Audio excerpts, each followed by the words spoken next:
बिस्मिल्लाहिर्रहमानिर्रहीम। अस्सलाम वालेकुम नाज़रीन, आप यूट्यूब चैनल देख रहे हैं। मैं इमरान खान हूँ। सबसे पहले अलीमा खानम का जज के साथ एक मुकालमा हुआ। वो आपको पता है अपने केसेस में उनको बार बार अदालतों में पेश होना पड़ता है, उनके ऊपर भी मुकदमे डाले हुए हैं एहतजाज करने की वजह से। तो अलीमा खानम ने जज को ये कहा कि इमरान खान ने हमें अदलिया की आज़ादी के लिए पुरअमन एहतजाज करने का कहा था। हम तो आपकी आज़ादी के लिए पुरअमन एहतजाज कर रहे हैं, आप हमें जेलों में डाल रहे हैं। तो इस पे जज साहब ने अलीमा खानम से जाते हुए कहा कि आप दुआ करें कि हम आज़ाद हो जाएं। दुआओं से तो आज़ादी नहीं मिलती। अल्लामा इकबाल ने कहा था कि खुदा ने आज तक उस कौम की हालत नहीं बदली, ना हो जिसको ख्याल खुद अपनी हालत बदलने का। अदलिया को ये जंजीरें खुद तोड़नी पड़ेंगी, वकला को, जजेस को मिलकर जंजीरें तोड़नी पड़ेंगी जो पाकिस्तान की एस्टेब्लिशमेंट ने उन्हें पहना दी। उन्हें जकड़ लिया गया है, उन्हें खुद छूटना पड़ेगा। पाकिस्तान के लोग उनके लिए खड़े हो सकते हैं, पॉलिटिकल पार्टीज खड़ी हो सकती हैं, लेकिन खुद ही करना पड़ेगा। हालात यहाँ तक पहुँच गए हैं कि अलीमा खानम बता रही हैं कि रात को जो एहतजाज हो रहा था अडियाला के बाद, जब धरना था, बाद में टॉर्चर किया गया, लोगों को वहाँ से हटाया गया और गिरफ्तार भी किया गया। तो जाहिद जहूर नामी एक SHO के बारे में वो बताती हैं कि उन्होंने 3 खवातीन को वहाँ से उठाया और अभी तक उन खवातीन के बारे में कुछ मालूम नहीं है कि वो कहाँ गई।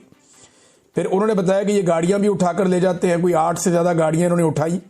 बड़ी गाड़ी को छोड़ने के लिए पुलिस को 10 लाख रुपए रिश्वत ले लेती है, छोटी गाड़ी को छोड़ने के लिए पुलिस को 5 लाख रुपए रिश्वत ले लेती है। और ये बातें अलीमा खानम बता रही हैं। यानी ये हालात हैं लॉ एंड ऑर्डर के, और ये अदालतों की कमज़ोरी है। अदालती अहकामात के बावजूद वो मुलाकात करने के लिए जाते हैं, मुलाकात होती नहीं है। इमरान खान को डाला हुआ कैद तन्हाई में।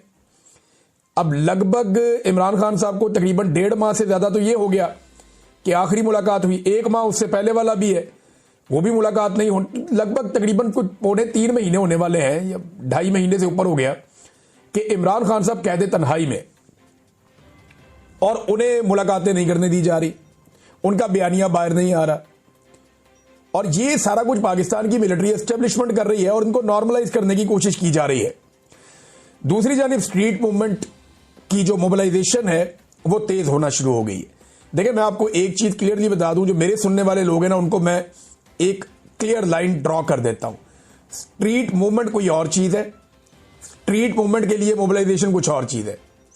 मोबिलाइजेशन होती है कि आप लोगों के अंदर विजुअल्स क्रिएट करते हैं, आप जगह जगह जाते हैं, जलसे, जुलूस, रैलियां, ये सारी चीजें होती हैं, ये मोबिलाइजेशन है।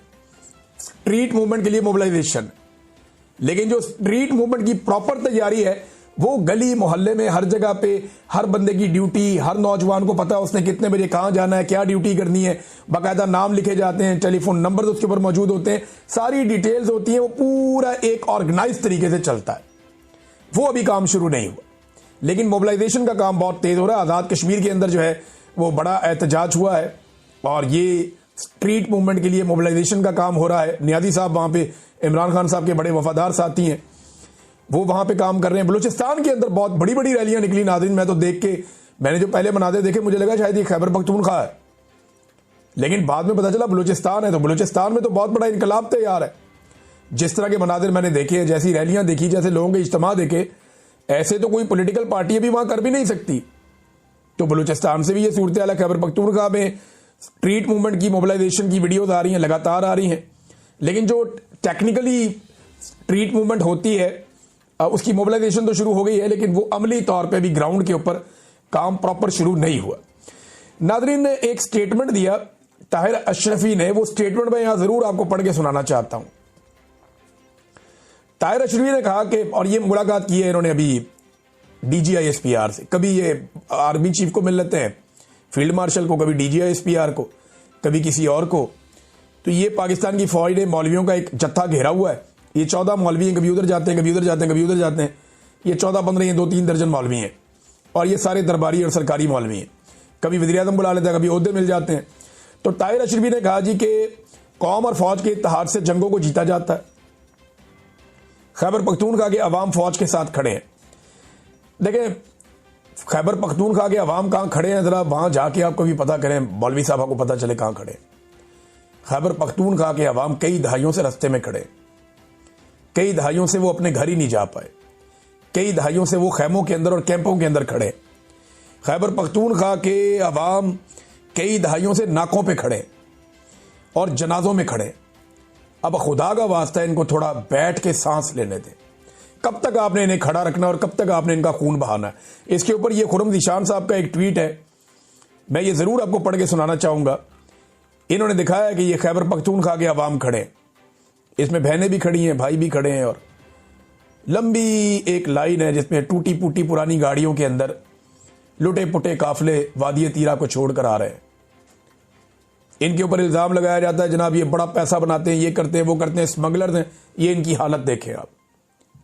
क्या इस्लामाबाद और रावलपिंडी में बैठे हुए जो स्मगलर्स हैं उनके पास पैसा ज्यादा है या इनके पास ज्यादा है? इनकी गाड़ियों के टायर तक तो देखें आप, कहीं से फटे हुए हैं, वो पुराने हैं। गाड़ियों की हालत देखें आप, जो किराए की गाड़ियां लेकर उनके ऊपर इनके पास तो प्रॉपर वो बक्से भी नहीं है सामान रखने के लिए, पोटलियों में भर भर के लेकर आ रहे हैं। ऊपर से वो अम्मार सोलंकी का जो ISI वाला अकाउंट है, मुबैना तौर पर ये नून लीग वालों ने बताया, और ये ISI के कुछ सहाफ़ी हैं, उन्होंने बताया कि ये ISI का ही अकाउंट है। तो वो जो ISI वाला अकाउंट है अम्मार सोलंकी का, वो एक घर के अंदर से CCTV फुटेज दिखा रहा है और दावा कर रहा है जी ये तालिबान सामान उठा के भाग रहे हैं। और वो जो वहां से TTP के लोग सामान उठा के भाग रहे हैं मुबैना तौर पे, अगर तो वो ठीक है तो भाई गर्मियों में उठा के भागे थे। वादी तीरा के अंदर मौसम का आपको पता है इस वक्त क्या है? इस वक्त वहां पे बर्फानी ठंडा मौसम चल रहा है जबरदस्त किस्म का, और ये जो बंदे सामान उठा के भागे हैं रात के वक्त, ये बंदे तो बिल्कुल शलवारों कमीजों में थे, गर्म कपड़े भी नहीं पहने हुए थे उन्होंने। तो आप लोगों को बेवकूफ समझते हैं, इनके दिमाग में पता नहीं, ऐसा लगता है खोपड़ी में दिमाग है ही नहीं, मोटी खोपड़ी है, समझ ही नहीं आती इनको कि लोग बेवकूफ नहीं बनेंगे। और मट्टी का घर है भाई, मट्टी का कमरा है, उसके अंदर CCTV कैमरा लगाया हुआ किसी ने, और वो भी उसी जगह पे लगाया हुआ कि यहां चोरी हो जाएगी। लोगों को बेवकूफ बनाना बंद करें आप। ये इन लोगों की हालत है, ये देख लें आप। खुर्रम ज़ीशान इसके ऊपर लिखते हैं, सेनेटर हैं, कि रावलपिंडी से हेलीकॉप्टरों के जरिए लाया गया पंजाबी जर्नैली लफाफी मीडिया देख ले। एक तो पंजाब से शिकवा करते हैं वो लोग, हम क्या करें, यानी मैं पंजाब में रहता हूं, मुझे तो बहुत तकलीफ है, दुख है इनका। पहले भी आवाज उठाई, अब भी उठा रहे हैं, माजी में भी आवाज उठाने की कीमत चुकाई है। तो ये लगातार, ऐसा नहीं है कि पंजाब खिलाफ है, पंजाब को इस दुख का और तकलीफ का एहसास है, लेकिन बदकिस्मती से वो लोग पंजाब के हैं जो ये जुल्म करते हैं। उन्होंने कहा मीडिया देख ले कि तीरा में जो तुम लोग अरबों खरबों के भंग, चरस, अफयून के कारोबार की बकवासियात करते रहते थे, वहां इनके अरबों के लेन देन की बात कर रहे थे। तीरा की आवाम एक एक जोड़े और चंद कंबल और जानवरों के साथ टूटी फूटी गाड़ियों में आ रहे हैं। वो अरबों खरबों कहां गए? इस जंग की बुनियाद नस्ल परस्ती पर है, ये और कुछ नहीं, पश्तूनों की नस्ल कुशी है। कितनी तकलीफ वाली बात है जो वो कर रहे हैं। ये खुर्रम ज़ीशान साहब ने ये बात की, और ये शिकवा है, इसको शिकवे के तौर पे लें, इसको गद्दारी के तौर पे ना लें। आज बलूचिस्तान के लोग यही शिकवा कर रहे हैं, आज सिंध के लोग यही शिकवा कर रहे हैं